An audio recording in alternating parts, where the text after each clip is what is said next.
আজকে যে আমাদের বিজয় হয়েছে গাজীপুর 2-এ ধানের শীষের, আমি প্রথমেই মহান আল্লাহ তাআলার কাছে শুকরিয়া আদায় করছি এবং আমি ধন্যবাদ এবং কৃতজ্ঞতা জানাচ্ছি গাজীপুরবাসীকে, যারা আমাকে ভোট দিয়ে নির্বাচিত করেছেন এবং যারা আমাকে ভোট দেননি তাদের প্রতিও আমার ধন্যবাদ এবং কৃতজ্ঞতা। কারণ আমি এই গাজীপুর 2 অঞ্চলের সকল জনগণের দায়িত্ব আজ থেকে নিলাম এবং তাদের সেবক হিসেবে আমি তাদের জন্য কাজ করব।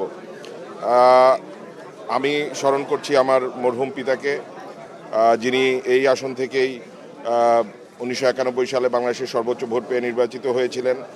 এবং আমি কৃতজ্ঞতা জানাচ্ছি, ধন্যবাদ জানাচ্ছি বিএনপির মাননীয় চেয়ারম্যান তারেক রহমান সাহেবকে এবং বিএনপি এবং অঙ্গ সংগঠনের প্রতিটি নেতাকর্মীকে, গাজীপুর মহানগর এবং অঙ্গ সংগঠনের সকল নেতাকর্মীকে, যারা অক্লান্ত পরিশ্রম করেছেন এই নির্বাচনে এবং ধানের শীষের বিজয় ছিনিয়ে এনেছেন। যে আজকে হয়তো কাকতালীয়ভাবে আমার জন্মদিনও, তো সেই জন্য নেতাকর্মীবৃন্দ এসেছেন, তারা একটু আনন্দ করার চেষ্টা করছেন, আমিও তাদের সাথে সঙ্গ দিচ্ছি এবং একই সাথে আমাদের যে ধানের শীষের বিজয় সেটার জন্য সকলেই উৎফুল্ল।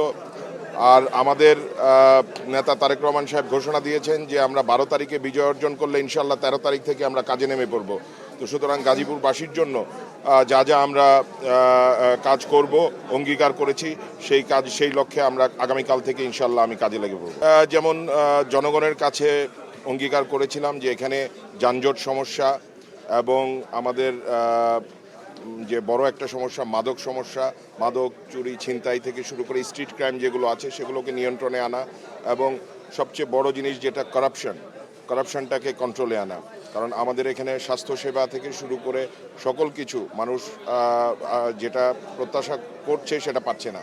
তো সেই জায়গায় আমরা মানুষের প্রত্যাশা পূরণে কাজ করব ইনশাল্লাহ।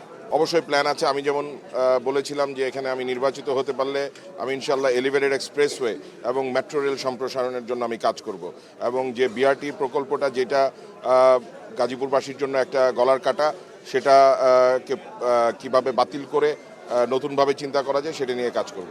আমাদের মাননীয় চেয়ারম্যান সাহেব যখন উনি এই জনসভায় এসেছিলেন, নির্বাচনী জনসভায়, উনি কিন্তু এই রাজবাড়ী মাঠে ঘোষণা দিয়ে গেছেন যে এখানে রেল লাইনের উপরে আমাদের যে ওভারপাস, তো সেটা ইনশাল্লাহ হবে এবং উনি আগামীতে প্রধানমন্ত্রী হতে যাচ্ছেন ইনশাল্লাহ। তো উনি এটা বলে গেছেন, এটা ইনশাল্লাহ প্রায়োরিটি পাবে।